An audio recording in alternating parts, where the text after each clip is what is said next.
Olá, viva! Cá estamos neste domingo para mais uma edição da Bancada Litoral. Cá estamos, como sempre, para vos falar da segunda Liga, mas também da Primeira Liga, uma vez que até tivemos dois jogos super importantes para o campeonato. Connosco em estúdio, como sempre, temos o nosso comentador desportivo, editor de desporto da Norte Litoral TV, o João Couto. Olá, viva, João! Então, muito boa tarde ou boa noite, como preferirem. O Varzim que jogou este início da tarde, já não estávamos habituados a ver o Varzim a jogar às 15, geralmente era sempre ao fim da tarde ou à noite, mas tivemos o Varzim a jogar com o Casa Pia e trazer um empate, um 2-2, que até poderá saber a pouco. É realmente assim?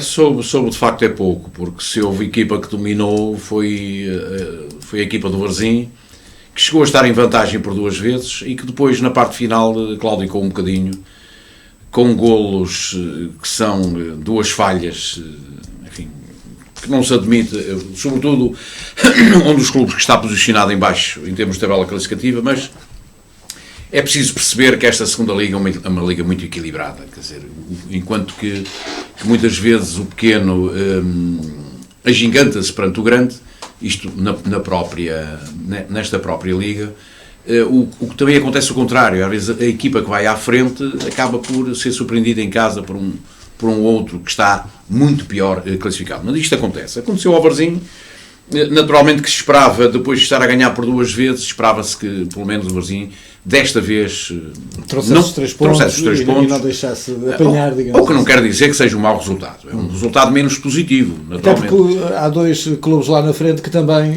olha, Rui, pontos, curiosamente. Claro, Farense que empata em casa, Nacional que perde fora contra o Cova da Piedade, outro dos últimos, vê lá o Nacional que tem uma aposta para subir, né?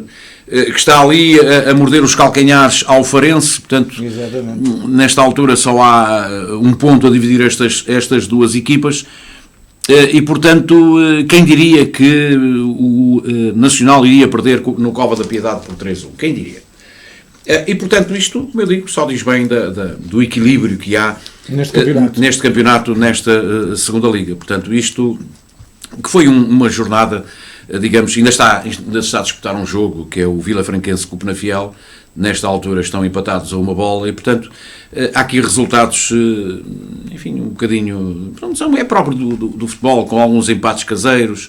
Por exemplo, houve um Porto-Benfica em equipas B, o Porto ganhou por 2-1. Por exemplo, há aqui um outro resultado que nos parece que as coisas não correm bem lá para os lados de Matosinhos, com o Leixões a perder em casa com o Mafra que sobe à terceira posição nesta altura, e que podia ser um lugar, por exemplo, do Varzim, se tem ganho também, mas, enfim, não aconteceu. E, portanto, estamos, Rui, estamos a meio do campeonato, não falta nada. Para meio do campeonato não falta nada. Terminou hoje a primeira volta.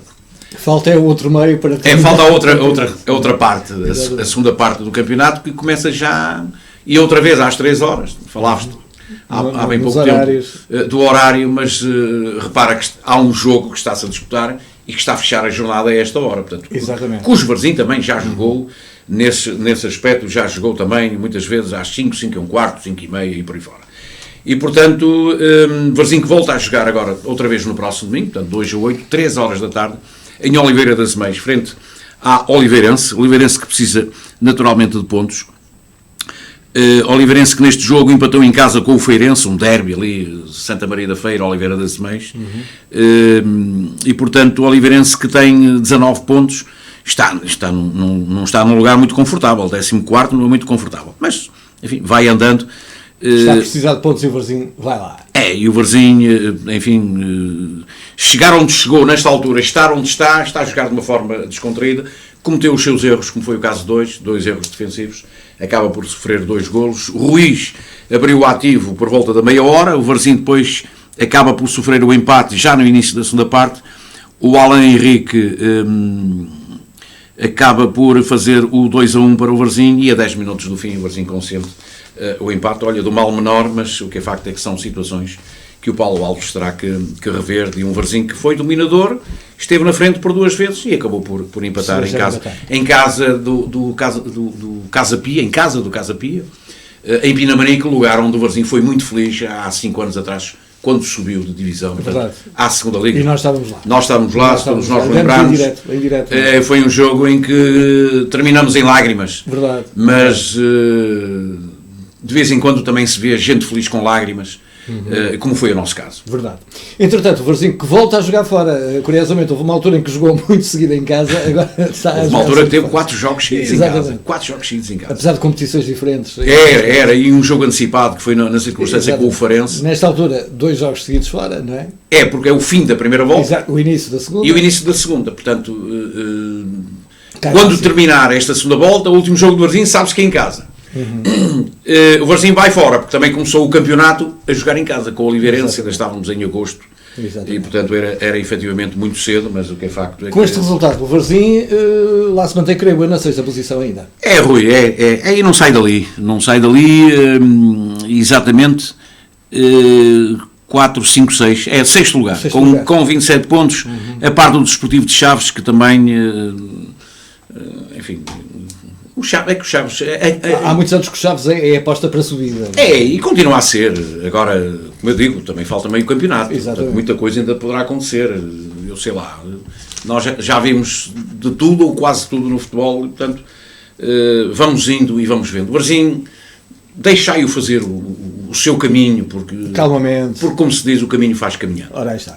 Vamos olhar também muito rapidamente para a Primeira Liga. Até tivemos um jogo ao final da tarde de ontem com o Futebol Clube Porto a deixar-se, digamos que, apanhar em casa contra o Sporting de Braga por 2-1 e o Benfica a jogar fora e a ganhar no estádio de Alvalade, o derby lisboeta, o grande derby da jornada, que foi o Sporting Benfica, com o Benfica a ganhar por 2-0. João, muito rapidamente, o Porto a 7 pontos do Benfica. Como há cerca de um ano atrás, era ao contrário. Era ao contrário. Portanto, é por isso é que nós dizemos que falta muito campeonato. Mas 7 pontos são 7 pontos. Há que haver respeito por isso. O Porto... Mas digamos que o discurso do Benfica é precisamente esse. Calma aí, porque o ano passado isto era ao contrário e tudo pode acontecer. Exatamente. Não são favas contadas, já dizia também o claro, Figueira, mas há que pensar nestas coisas. Portanto, há que ter muita cautela, muita calma, nada está ganho, nada está perdido, há muita coisa, até maio, até finais de maio, há muita coisa que ainda poderá acontecer, mas o que é facto é que o primeiro classificado ao Benfica, muito bem, ganhou no Sporting por 2-0, com um homem que vem de uma lesão, o Rafa, vem de uma lesão e faz 2 golos, pronto. Muito oportunos, etc., perante beneficiando, entre aspas, quando o Benfica entrou em campo já sabia o resultado do seu opositor direto, na circunstância, o Porto. Sabia esse resultado de um Porto que teve um jogo atípico, completamente atípico. Não deve haver... Falhar 2 penaltis, claro, com o Futebol Clube Porto não deve haver, é normal. Não deve haver memória de um clube, não sei, terá acontecido, mas não há assim muita... Não é muito normal, digamos. Pronto. Terá acontecido. Nos grandes, perderem penaltis. Perder em casa e falhar 2 penaltis não é normal. Não é normal. Eu acho que em 100 anos, creio que nunca aconteceu. Ou se aconteceu foi no tempo da Maria Cachucha, ou do agosto 15, como se costuma dizer. Agora, enfim, não caiu lá muito bem, mas o que é facto é que vem aí algumas decisões, como sabes, em termos de época desportiva, vem aí a Taça da Liga já a meio desta semana e, portanto, e o Porto não vai querer dar assim de mão beijada este tipo de troféus, de títulos, porque, enfim, está envolvido nisso, não está o Benfica nessa competição, mas vai querer ombrear e vai querer, enfim, mostrar e vai querer recuperar alguma da forma e do moral que naturalmente terá ido abaixo com uma derrota em casa perante o Sporting de Braga, que com o novo treinador também ainda não perdeu. Exatamente. Entretanto, o Sporting, e falando da Taça da Liga, é o detentor exatamente da Taça, e já que tem um campeonato perdido, não é? Está... Sim. 19 ou 20 pontos do primeiro. Está 19 pontos do Benfica. Aqui sim, aqui acreditamos que o Sporting poderá, tudo é possível, mas a matemática, tudo bem, não estamos a escamotear isso, mas enfim, as possibilidades é que são poucas. Portanto, é verdade, e de há muitos anos que nós dizemos isto. Se é difícil recuperar para 1, imagina para 2. Exatamente. Não é? Mas por isso é que eu dizia que, entretanto, o Sporting poderá aproveitar esta Taça da Liga para, entre aspas, salvar parte da sua época, não é? Entre aspas. É que uma taça não salva a época. Mas temos que ver também temos que ver que o Sporting ainda se pode agarrar e a ver, vamos, à Liga Europa, não é? Sim, à Liga Europa, claro. Sim, porque da Taça de Portugal já está fora, como sabes. E digamos que o Sporting, se ganhasse a Taça da Liga, se chegasse a uma final da Liga Europa, poderia salvar a época, digamos. Poderia, mas também... Por aí. Claro. Mas também é complicado. Mas também é muito complicado. Repara que o Sporting tem que ir à Turquia, isto lá para meio de fevereiro, ao Istambul. Não é muito fácil. O Porto sempre tem que ir à Alemanha, ao Leverkusen. O Benfica é o Shakhtar, do nosso amigo Castro. E o Braga tem que ir à Escócia, ao Rangers. Portanto, isto não é fácil, mas, como eu digo, avança a época e começam a aparecer as primeiras decisões, digamos, não é? Se bem que no Sporting o campeonato a quase 20 pontos, a Taça de Portugal já está fora, vai-se agarrar, como disseste, à Taça da Liga para tentar salvar a época, ou pelo menos ainda conquistar alguma coisa num Sporting que enfim, não se percebe muito bem, mas isso, eles é que sabem a forma como gerem aquilo. Mas deixa-me só dizer relativamente ao jogo do Sporting, outra vergonha que se viu com o arremesso das tochas. Verdade. Portanto...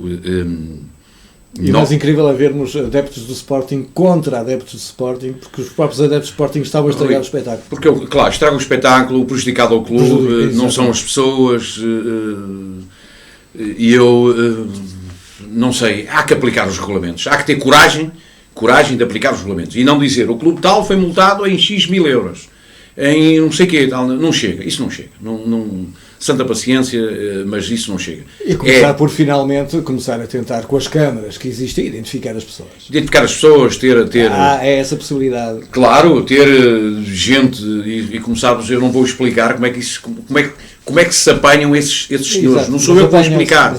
Mas apanham-se. E há formas de apanhar e era muito fácil de se fazer isso. Claro. Agora, enfim, também compete aos clubes organizarem, porque eles não entram, e eles quando entram para o estádio, o material já lá está, de certeza.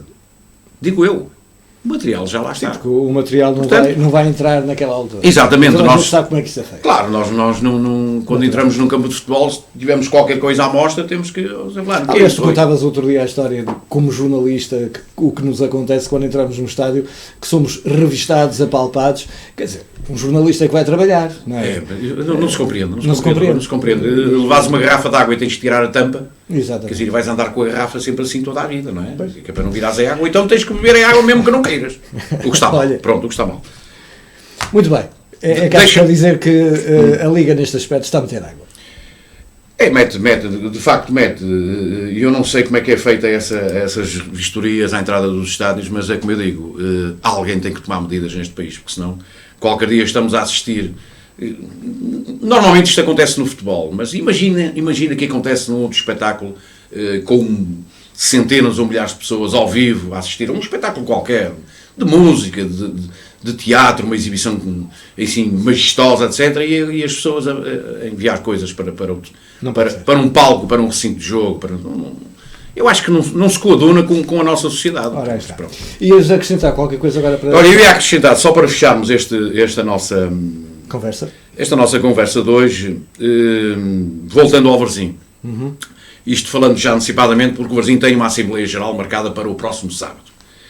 9 da noite, próximo sábado, dia 25, em que há 3 pontos da ordem de trabalhos, embora 2 sejam naturalmente de interesse, de mais interesse. Não tem problema em dizer quais são. O primeiro, o ponto número 1, é o processo Famenque versus Varzim. Tem a ver com o estádio.